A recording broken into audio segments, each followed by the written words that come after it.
مجارا لشکرکردنا زاروکین کمتر جه 18 سالی لروشاوای کردستان جالی کسوکار و مالباتین وان زاروکان و رخستنین مافین مروان و بشکه مزن جسازین سویل و جه پروتستویه.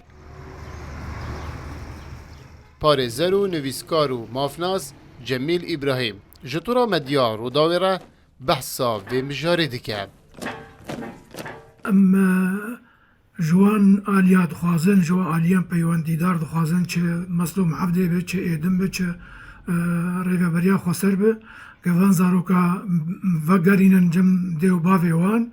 vegerînin malê wan, cê wan malê wan û dibistanê wanin û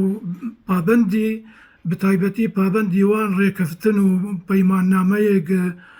derbarê mafê zaroka derketinê li cîhanê hemûyî. Endameke rêkxistina mafên mirovan li Sûriyê maf ku beşdarî daxuyaniyekê derbarê vê mijarê bûye ji Rûdawê re axivî. او دبيجن دبي او تبليمت بن كيف اخو تبليمت بن لينا او رواندنا جبر افزاروكا دبي تميدا نكاري بريارا خو بديغو بيشروجا خو بدي خويا كرن او تبلي كاري لشكري بي راجي چكا Kesûkarên zarokan jî banga xwe digehînin aliyên peywendîdar ji bo ku ev mijar yek alî bibe û êdî nema zarokên kêmtir ji 18 salî bêne çekdarkirin û leşkerkirin. Xwarzêka me û biraziya me سیمیل زیدان خاشو و میراف عدنان خاشو حفده مها دهاده ساعت 6 ایواری هادنا رواندن جی قیبله یا پجیوا و هر دو زاروکاجی هیچ دیاخوا هیچ پیرکا خوا و کالکی خوا که هبوش بلکه هر دو جیل عردین نخوشن عمری واسر حتی سالی لیا و بهورکن او نکارن هرنا حمامی جبر بروجی هیچ وانا که هبون او زاروک هاتنا رواندن حتی ایرون اسناما وانا خویایا.